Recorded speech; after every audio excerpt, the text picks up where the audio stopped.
Buenos días a todas las personas que nos acompañan. Es un gusto estar con ustedes en este curso sobre lo que es el Atlas Nacional de Riesgos. Mi nombre es Miguel Ángel Cruz y pertenezco a la Subdirección de Sistemas de Información sobre Riesgos. Yo les voy a hablar sobre los conceptos básicos, sobre peligro, vulnerabilidad, riesgo y además, como les mencionó el ingeniero Cepeda, hay una serie de metodologías que pues están plasmadas en la guía de contenido mínimo para la elaboración del Atlas Nacional de Riesgos. Entonces, son esos dos temas los que voy a abarcar como tema introductorio para posteriormente les presentemos la herramienta del Atlas Nacional de Riesgos. Si tienen alguna duda, algún comentario, por favor háganos llegar y en la medida de lo posible, pues los vamos contestando de manera en tiempo real. ¿Sale? Muchas gracias. Bueno, como les mencionaba, mi presentación contiene los conceptos básicos sobre peligro, riesgo, vulnerabilidad. Voy a hacer pues un paréntesis para hablarles brevemente sobre la historia del Atlas Nacional de Riesgo y posteriormente voy a abordar el tema de la guía de contenido mínimo para la elaboración del Atlas Nacional de Riesgos. Vamos a ver para qué sirve, qué contiene y cómo se puede utilizar. Esto con el objetivo de que si hay alguna persona que esté interesada en elaborar un atlas de riesgos, pues no únicamente conozca los conceptos básicos, sino que también pueda tener un marco de referencia sobre las metodologías que puede emplear para poder elaborar su atlas. Bueno, quisiera comenzar explicando los conceptos básicos sobre riesgo, peligro, vulnerabilidad y lo que es el agente afectable. Como lo veremos después, pues estos tres elementos, peligro, vulnerabilidad y agente afectable, son los elementos que integran el concepto del riesgo. Estos conceptos están definidos dentro de la Ley Nacional de Protección Civil. Por eso me parece que es muy importante que nosotros los entendamos y que nos sirva como referencia para posteriormente el definir lo que se conoce como un mapa de peligro, un mapa de exposición, un mapa de daño y pues un mapa de riesgo. El riesgo dentro de la Ley General de Protección Civil está definido como los daños o pérdidas probables sobre un agente afectable, que esto puede ser una vivienda, una carretera, puede ser también una escuela, un hospital. Entonces, son las pérdidas de esos agentes afectables resultado de la interacción entre la vulnerabilidad de ese agente afectable y la presencia de un agente perturbador. Como lo vamos a ver más adelante, los agentes perturbadores pueden ser de origen natural y o de origen antropogénico, es decir, que son generados por la actividad del ser humano. Entonces, este concepto de riesgo, como lo dicta la definición, pues son los daños o pérdidas en caso de que se pudiera presentar un fenómeno perturbador, ¿no? Y esos daños o pérdidas, por lo general, se miden en pérdidas económicas. Posteriormente, vamos a hacer un ejemplo para que ustedes vean cómo es que se cuantifica esa pérdida económica. El peligro, por otra parte, es la probabilidad de que ocurra un fenómeno perturbador con, con cierta magnitud y que tiene asociado un periodo de retorno. Este peligro, pues, es como lo dice la definición, es una probabilidad. Para quien no esté relacionado con los conceptos matemáticos, ¿no? De probabilidad, la probabilidad como lo vamos a ver más adelante, varía entre 0 y 1, ¿no? Y pues es como una cuantificación de qué tan posible o la posibilidad de que ocurra un evento, ¿no? Si tenemos una probabilidad de 0, pues estamos seguros de que ese evento no va a ocurrir. Pero si tenemos una probabilidad de 1 o del 100%, estamos plenamente seguros de que es un evento puede ocurrir. Y ese evento pues puede ser un huracán, una inundación, una erupción volcánica, un sismo, ¿sale? La vulnerabilidad, por otra parte, está asociado a lo que es el agente afectable y es la susceptibilidad o propensión de un agente afectable a sufrir algún daño o pérdida ante la posible presencia de un fenómeno perturbador. ¿Sale? Entonces, esta vulnerabilidad es una característica de lo que es el agente afectable, ¿no? Es el daño que pudiera generarse en ese sistema afectable por la interacción de un fenómeno perturbador. Como les dije antes, puede ser un sismo, puede ser un tsunami, puede ser una inundación, etcétera, etcétera. Y los agentes afectables, pues son todos esos sistemas que están expuestos a la intensidad de un fenómeno perturbador, como puede ser una escuela, pueden ser las propias personas, pueden ser pues la infraestructura, como puede ser una presa, puede ser una carretera, puede ser un hospital, puede ser una escuela, ¿sale? Entonces, el objetivo de estimar el riesgo, pues precisamente es el poder estimar, ¿no? O predecir las pérdidas que se tendrían en caso de que se presentara un fenómeno perturbador, ¿sale? Entonces, estos son los tres elementos que integran al riesgo. Por una parte está el peligro, el sistema afectable y la vulnerabilidad del sistema afectable. Al interactuar estos tres conceptos, se construye lo que es el riesgo. Por sí solos, si uno de estos tres elementos deja de existir, el riesgo sería nulo. Ahorita lo vamos a ver de una manera más clara, con una ecuación, digamos que simplificada, ¿no? Entonces, como les mencionaba, pues el peligro es la probabilidad de que ocurra un evento y se mide de 0 a 1. El sistema afectable, pues como les mencionaba, puede ser una escuela, puede ser un hospital, puede ser una carretera, las mismas personas, etcétera. Y la vulnerabilidad, que también se mide de 0 a 1 o de 0 al 100%, ¿no? Es decir, si un agente afectable tiene una vulnerabilidad nula, pues digamos que no va a sufrir ningún tipo de daño, ¿no? No va a sufrir algún daño y por lo tanto su vulnerabilidad va a ser nula. En caso, por ejemplo, de un edificio que esté expuesto a la intensidad de un sismo y que, digámoslo así, ese edificio llegara a caer, pues se tendría una vulnerabilidad del 100% para la intensidad que pudiera producir ese sismo, ¿no? Eso lo vamos a explicar más adelante, las intensidades de lo que son las intensidades de los fenómenos perturbadores, ¿no? Pero bueno, nos quedamos con esta idea de que para que pueda existir el riesgo, tiene que existir al mismo tiempo estos tres elementos. Si el peligro es nulo, el riesgo va a ser nulo. Si no existe un sistema afectable y aunque existe el peligro, pues el riesgo también va a ser nulo, puesto que no va a haber ninguna pérdida.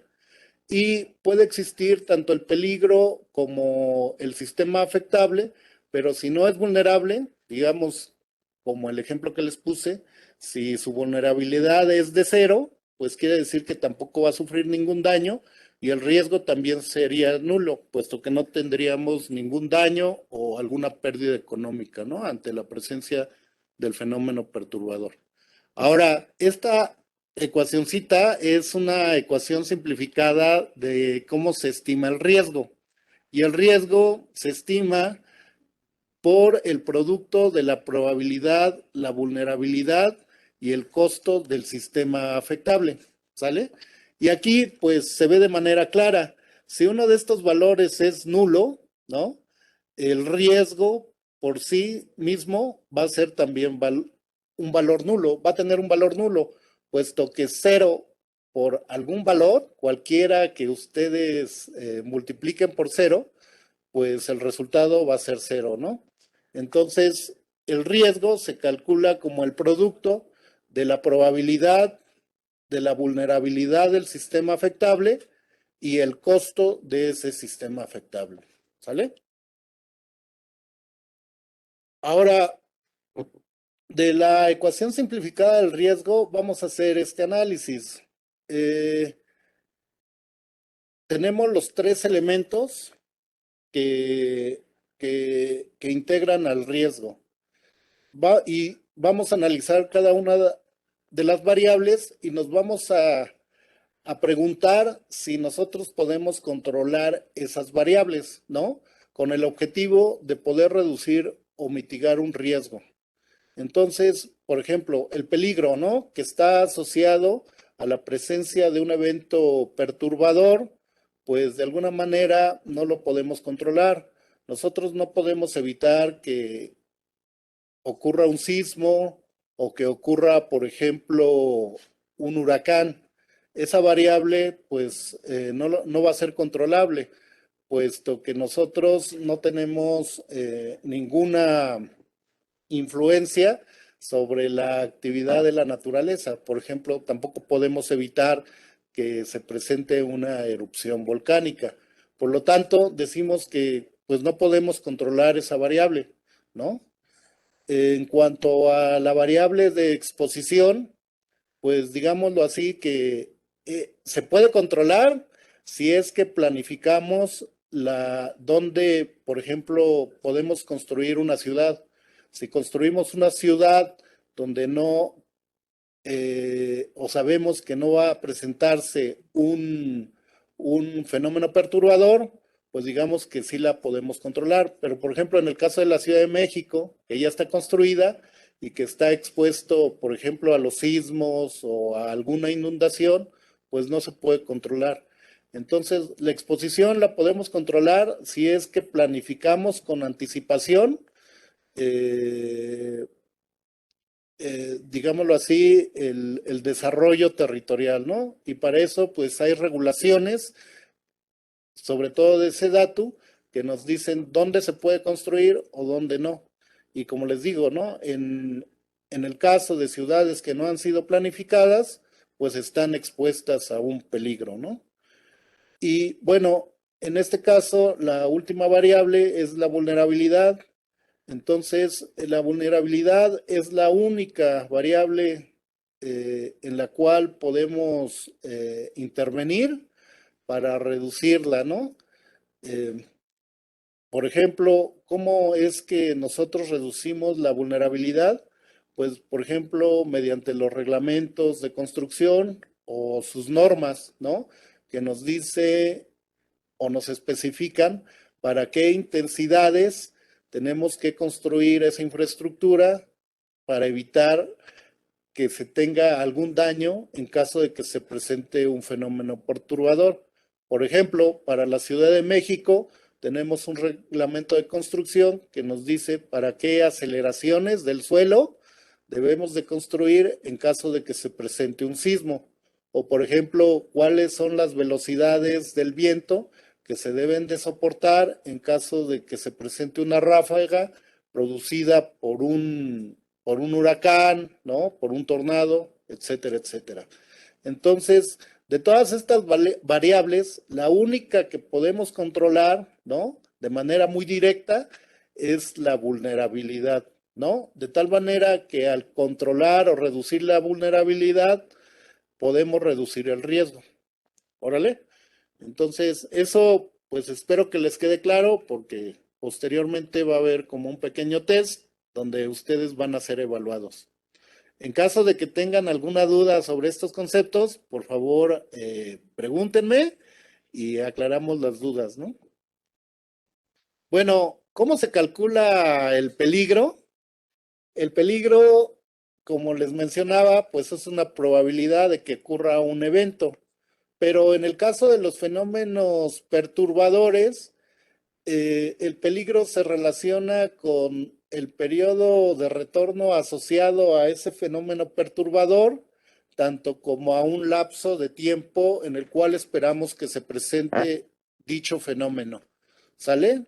Entonces, aquí tenemos pues una ecuación con la cual se calcula el peligro, conociendo el periodo de retorno del fenómeno perturbador y el intervalo de tiempo en el cual esperamos que se presente ese fenómeno, ¿no? Por ejemplo, les voy a poner un ejemplo. Una lluvia tiene asociado una intensidad y esa intensidad a su vez tiene asociado un periodo de retorno. Es decir, es la frecuencia en tiempo con la cual se presenta ese fenómeno perturbador, o en este caso la inundación, con esa intensidad, ¿no? Entonces, por ejemplo, nosotros tenemos para una lluvia, ¿no? Voy a poner, eso lo vamos a ver más adelante, con una tablita, una lluvia que se mide en mililitros, ¿no? Dependiendo de los mililitros que lluevan o que esperemos que lluevan, va a tener asociado un periodo de retorno. Por ejemplo, un periodo de retorno de una lluvia de 10 milímetros, a lo mejor es de un año, por ejemplo, en promedio. Es decir, que cada año esperamos que al menos una vez en la Ciudad de México o en cualquier otra parte del país se presente una lluvia con 10 milímetros, ¿no? O de 10 milímetros. Y, por ejemplo, entre más grande sea la intensidad de ese fenómeno perturbador, pues mayor va a ser su periodo de retorno. Por ejemplo, una intensidad, ¿no? Por ejemplo, de 30 milímetros de una lluvia, pues ya no se presenta a lo mejor cada año, sino se presenta a lo mejor cada 50 años, ¿no? O cada 30 años. Entonces tiene un periodo de retorno asociado de 30 años o de 50 años. Por lo general, entre más grande sea la magnitud del fenómeno perturbador, también mayor va a ser el periodo de retorno que tiene asociado. Por ejemplo, un sismo de una magnitud de 2 grados se presenta pues prácticamente diario en el territorio nacional. Entonces, su periodo de retorno pues es muy corto, ¿no? Es aproximadamente de un día. Pero si ya hablamos de un terremoto, ¿no? Por ejemplo, de grado 8, pues tienen asociados periodos de retorno muy grandes, por ejemplo, de 100 años o de 500 años. Y esos periodos de retorno, pues se sacan con las estadísticas que se tienen sobre los eventos en los cuales se han presentado esos fenómenos perturbadores. Entonces, aquí en esta ecuación, la manera en la cual se calcula la probabilidad, pues tiene asociada el periodo de retorno, que es el TR, ¿sale? Entonces, esa ecuación ténganla muy presente porque la vamos a estar utilizando para futuros ejercicios. Y esta N es el intervalo de tiempo en el cual nosotros esperamos que se presente ese fenómeno perturbador que tiene asociado un periodo de retorno y una intensidad.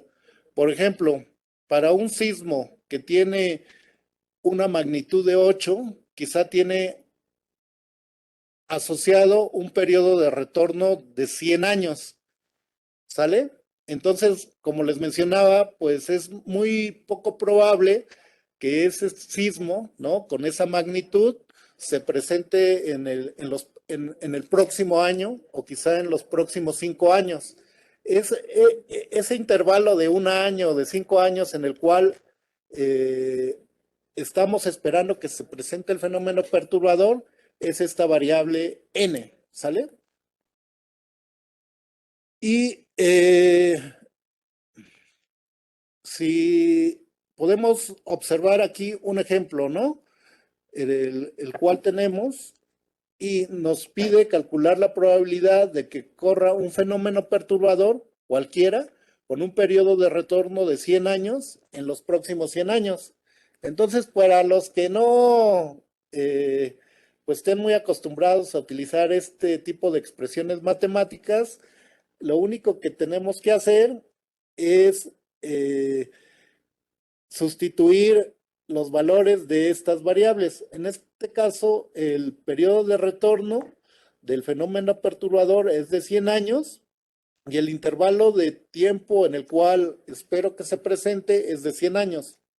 Entonces, si sustituimos esas dos variables en esta ecuación, pues vamos a obtener que esa probabilidad es del 63% aproximadamente. ¿Sale?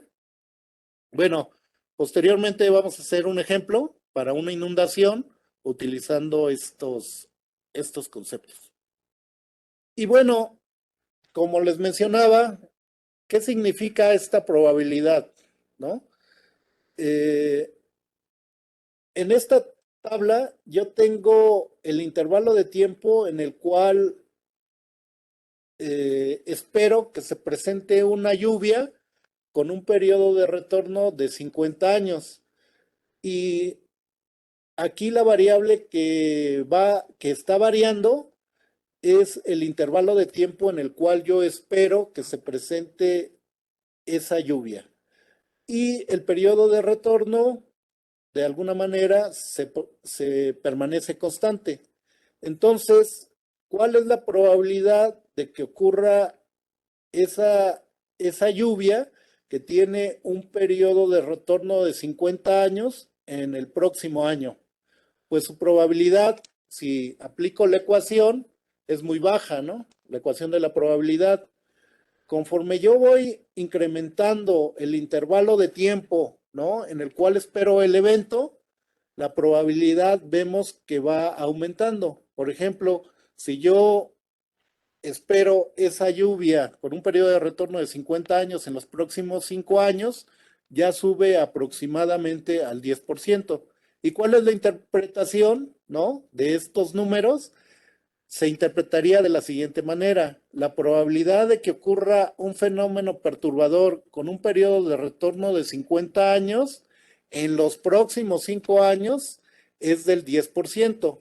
Si yo voy incrementando el intervalo, la probabilidad va aumentando también, ¿no? Entonces, para el intervalo de tiempo de 10 años, yo esperaría o tengo una probabilidad de que se presente ese fenómeno del 18%.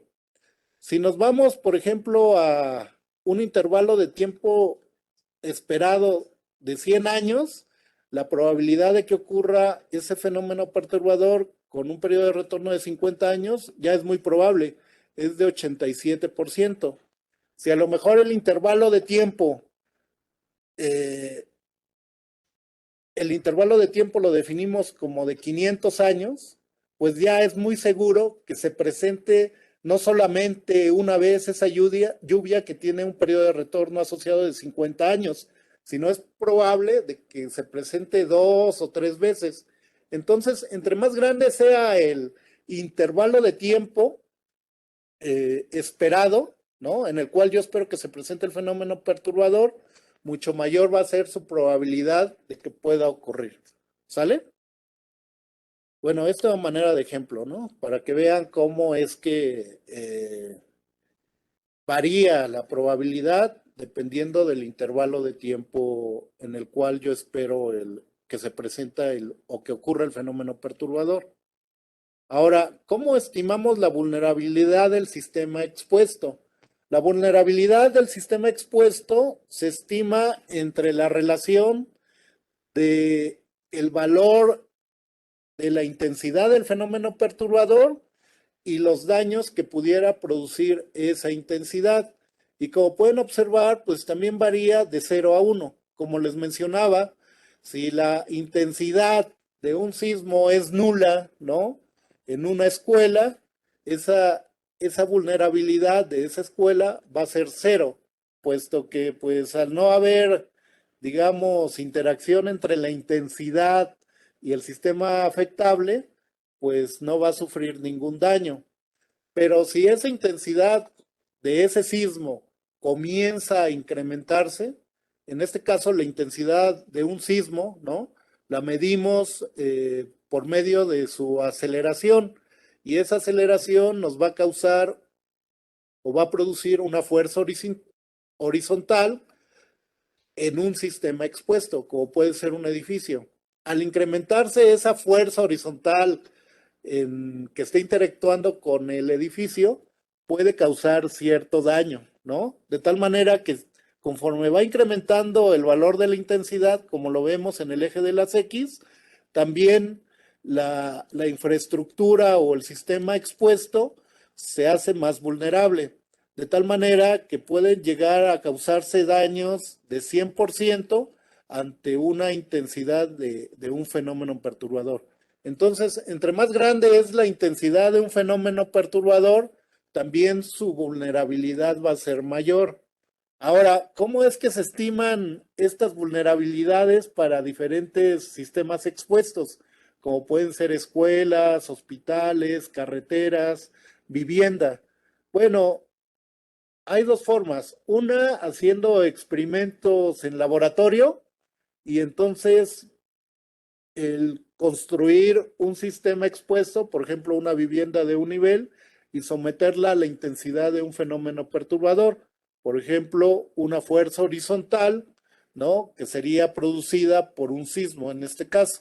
Entonces, para cierta fuerza, pues yo mido el daño que se produce en una vivienda, por ejemplo, de un nivel, voy incrementando la fuerza, ¿no? En esa vivienda, en esa casa, y se produce otro daño. Por lo tanto, su vulnerabilidad va incrementando. Y entonces, al ir midiendo los daños que produce en un sistema expuesto, conforme vamos variando la intensidad, es que construimos estas funciones de vulnerabilidad. Ahora, en la tabla de la izquierda, pues tenemos la, en esta columna los fenómenos perturbadores o algunos fenómenos perturbadores que están en la Ley General de Protección Civil y cómo es que se mide su magnitud y su intensidad. Ahora, no hay que confundir el concepto de magnitud de un fenómeno perturbador ni su intensidad.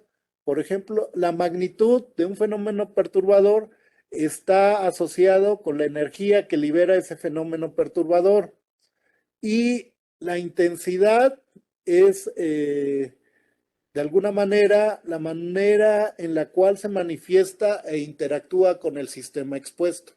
En el caso del sismo, por ejemplo, la magnitud de un fenómeno se mide por el momento sísmico, ¿no?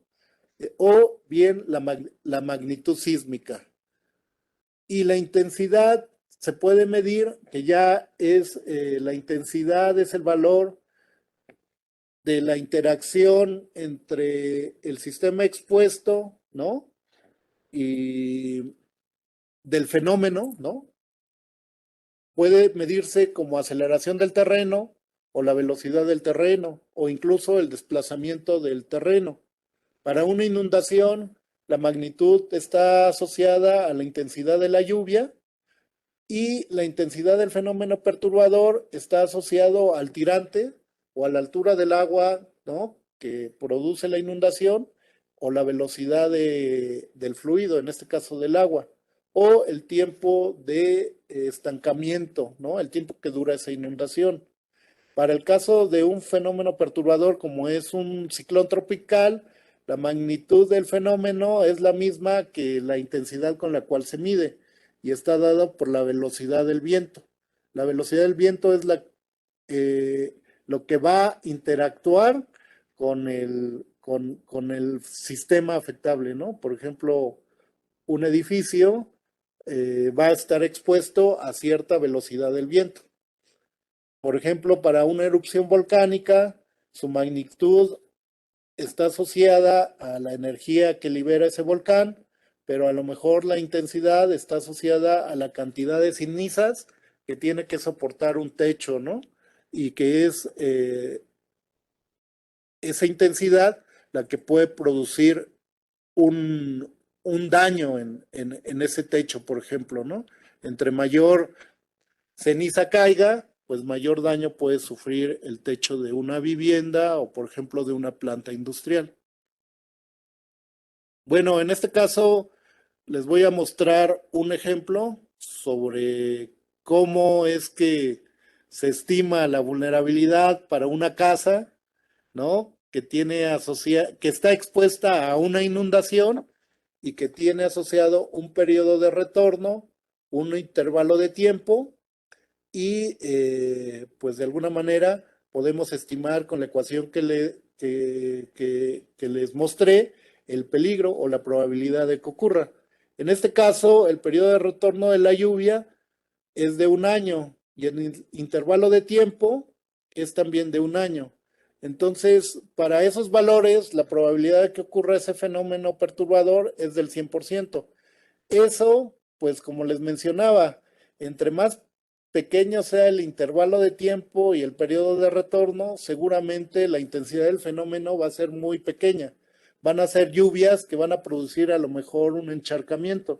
En este caso, un tirante de 0.02 metros o 2 centímetros.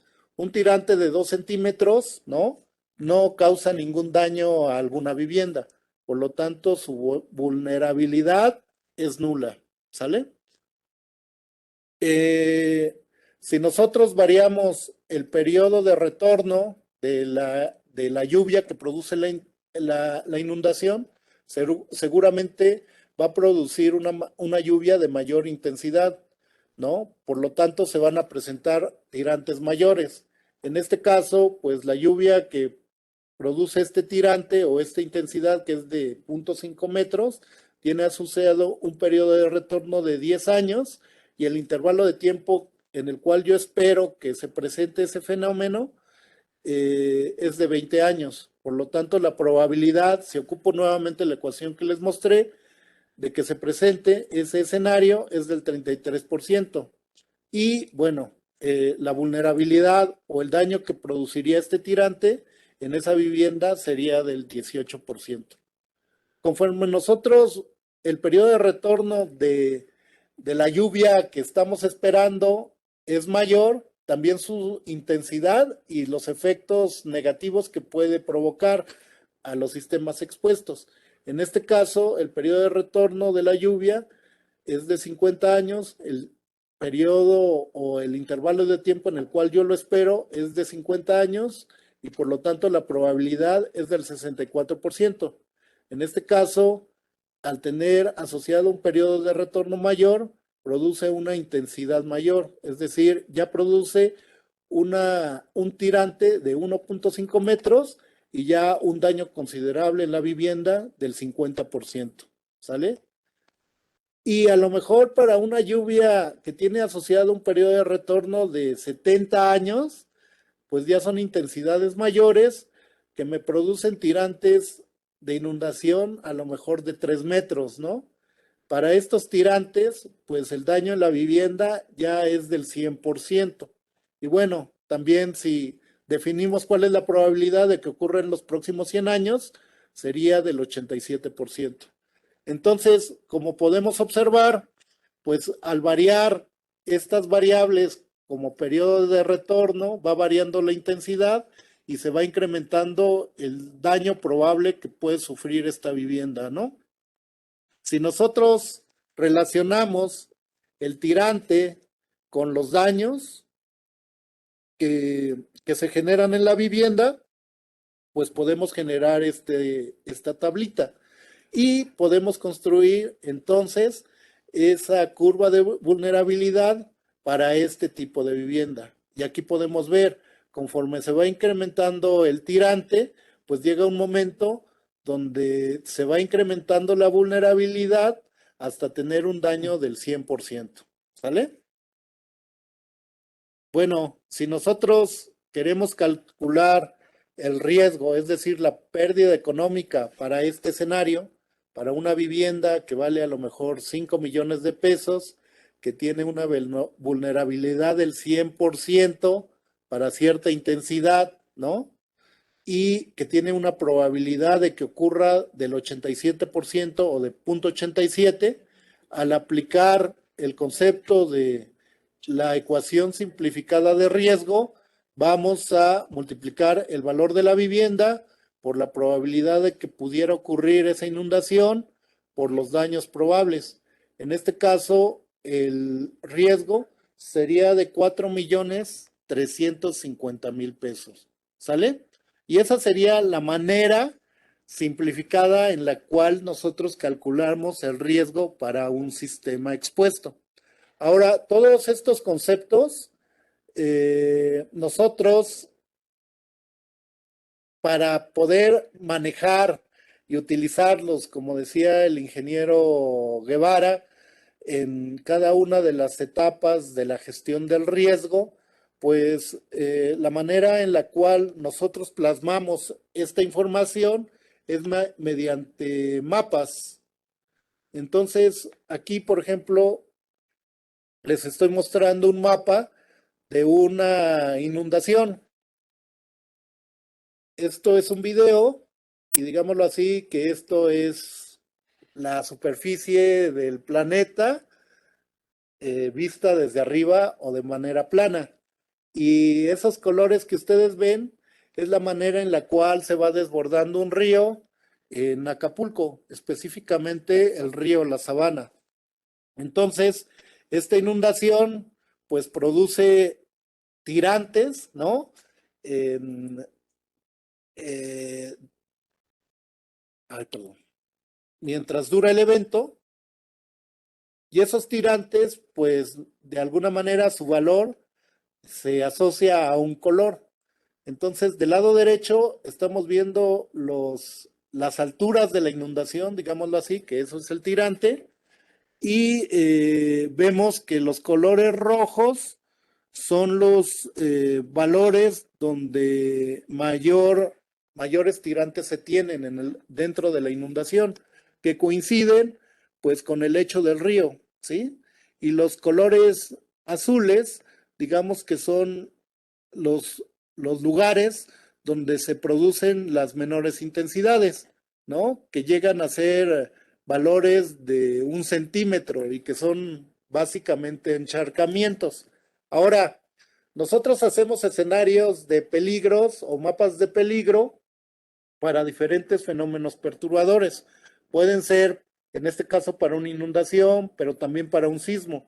En el caso del sismo, pues lo que mapeamos es la intensidad que produciría, ¿no? En el suelo ese sismo y que por lo general está dado por las aceleraciones, ¿no? Ahora, nosotros hacemos esos escenarios de peligro y nos quedamos con las aceleraciones máximas que se pudieran producir, ¿no? Entonces, aquí este es un mapa de peligro que nos muestra las intensidades máximas que se podrían producir para ese evento. Y bueno, van variando. En este caso, los colores, digamos, más azules, ¿no? Son los donde se producen las mayores alturas de inundación y los colores verdes es donde se producen con menor intensidad, que pueden ser encharcamientos. Entonces, como les decía, ¿no? Las intensidades máximas pues coinciden con el lecho del río, ¿no? Entonces, para que tengan una idea, eso es un mapa de peligro. Y el mapa de peligro, lo que se mapea en el mapa, son las intensidades máximas del fenómeno perturbador en caso de que éste ocurriese, ¿no? Ahora, una vez que tenemos el mapa de peligro, lo que nosotros estimamos, pues son la cantidad de bienes expuestos que, que, que, que podrían sufrir algún daño en caso de que se presentara esa inundación. Entonces, en este mapa de exposición que les muestro, se ven todas las viviendas, ¿no? Todas las escuelas que pudieran estar expuestas en caso de que se presentara la inundación. Y a cada una de las viviendas, pues se clasifica con cierta tipología. En este caso, pues son viviendas que están expuestas a la inundación. La inundación, en este caso, se representa con colores verdes y azules y son las que pudieran presentar algún daño. Y algunas, pues al estar construidas de diferentes materiales, pues tienen una diferente tipología. Las de tipología 5, en este caso, están dadas por los polígonos de color azul y pudieran representar viviendas que son de tipo residencial. Y una tipología de tipo 1, que son las de colores naranjas, pues representan las casas de alguna forma que están hechos con materiales más simples y que tienen cierta característica. Por ejemplo, un nivel, solamente un nivel de un piso, ¿no? Un entrepiso. Ahora, al conocer la intensidad máxima del fenómeno y al conocer, en este caso, las viviendas, ¿no? Que pudieran ser afectadas, podemos estimar ahora sí el daño que produciría esas intensidades, en este caso, los tirantes de agua. Y entonces, los daños en algunas viviendas van del 0 al 90%, ¿no? De tal manera que, por ejemplo, esta vivienda que tiene asociado, ¿no? Un color verde oscuro, pues está expuesta a una intensidad menor, por lo tanto su daño o el daño que se presentaría sería nulo. Mientras que a lo mejor esta vivienda que está aquí está expuesta a una intensidad mayor y el daño que sufriría en caso de que se presentara ese fenómeno perturbador sería del 90%, ¿no? Entonces, una vez que calculamos el daño probable, ¿no? Que pudiera generarse en los sistemas expuestos y al conocer el valor de cada uno de esos sistemas expuestos, podemos calcular la pérdida económica con la ecuación simplificada del riesgo, ¿no? Que se acuerdan que es peligro por vulnerabilidad por el costo del sistema expuesto. Y entonces, aquí en este mapa de riesgos, lo que tenemos reflejado son las pérdidas que tendrían esos sistemas expuestos en caso de que se presentara la inundación. Entonces, pues van desde pérdidas de 0 pesos hasta pérdidas hasta de 1 millón de pesos aproximadamente. Si nosotros sumamos toda esa cantidad de daños, ¿no? O de pérdidas económicas, tenemos una pérdida para ese fenómeno perturbador de 17 millones de pesos aproximadamente en lo que es esta colonia, ¿no? Entonces, pues digamos que la pérdida económica estimada se ve reflejada en este mapa de riesgos. Ahora bien, en el Atlas Nacional de Riesgos ustedes van a encontrar ese tipo de información, desde escenarios de peligro, de los fenómenos perturbadores, y a lo que queremos llegar con esta herramienta es al cálculo de la pérdida económica esperada, ¿no? Básicamente, pues esos son los conceptos sobre peligro, exposición o sistemas afectables, vulnerabilidad y riesgo, y cómo es que se ven reflejados estos resultados en mapas que ustedes pueden consultar dentro de nuestro Atlas Nacional de Riesgos. que también hay otro tipo de información, ¿no? En este caso es información mapeada de tipo cuantitativo, pero también hay información de tipo cualitativo, como lo vamos a ver más adelante. Ahora, el Atlas Nacional de Riesgos, pues ya tiene una historia aproximadamente de 22 años, ¿no? El primer Atlas, digamos, Nacional de Riesgos, pues estaban plasmados en documentos, ¿no?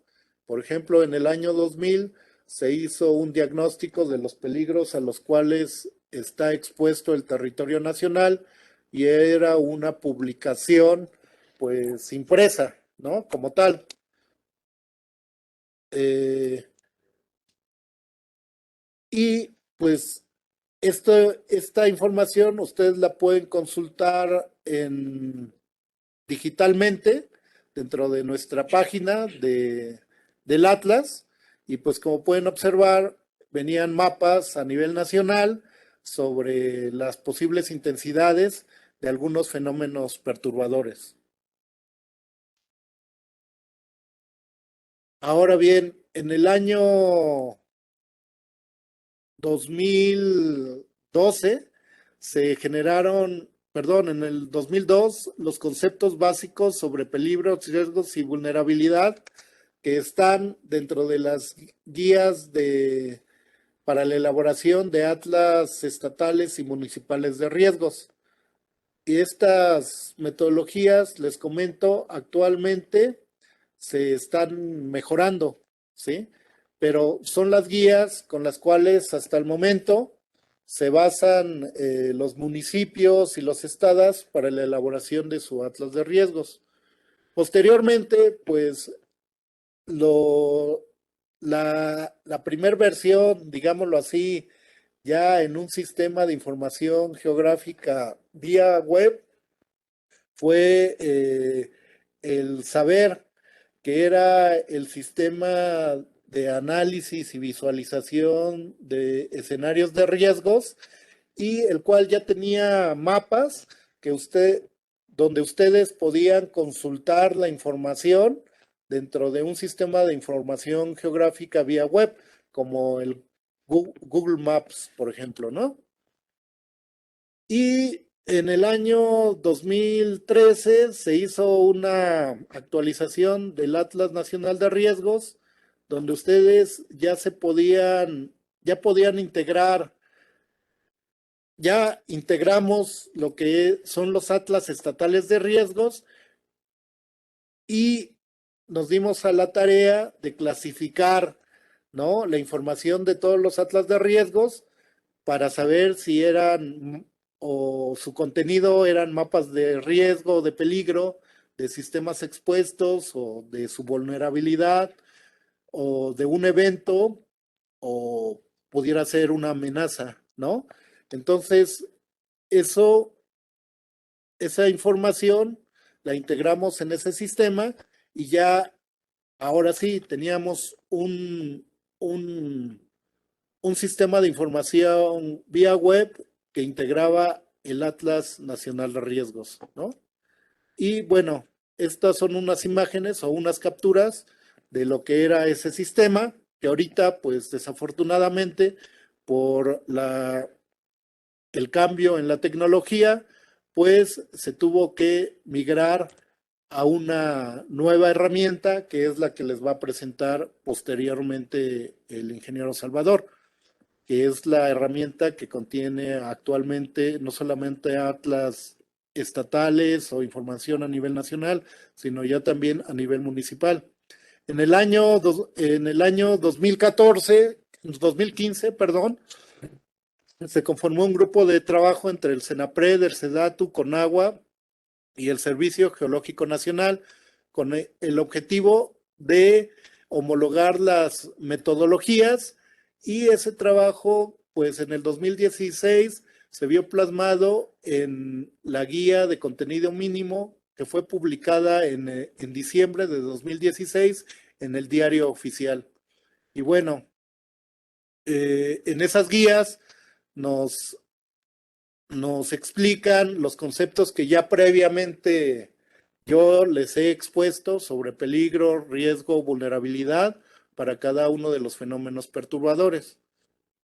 Y bueno, esta guía es de uso obligatorio para todas las dependencias de orden federal, estatal o municipal que quieran hacer un atlas de riesgo y sirve para homologar, digamos, la información que van a elaborar con el Atlas Nacional de Riesgos.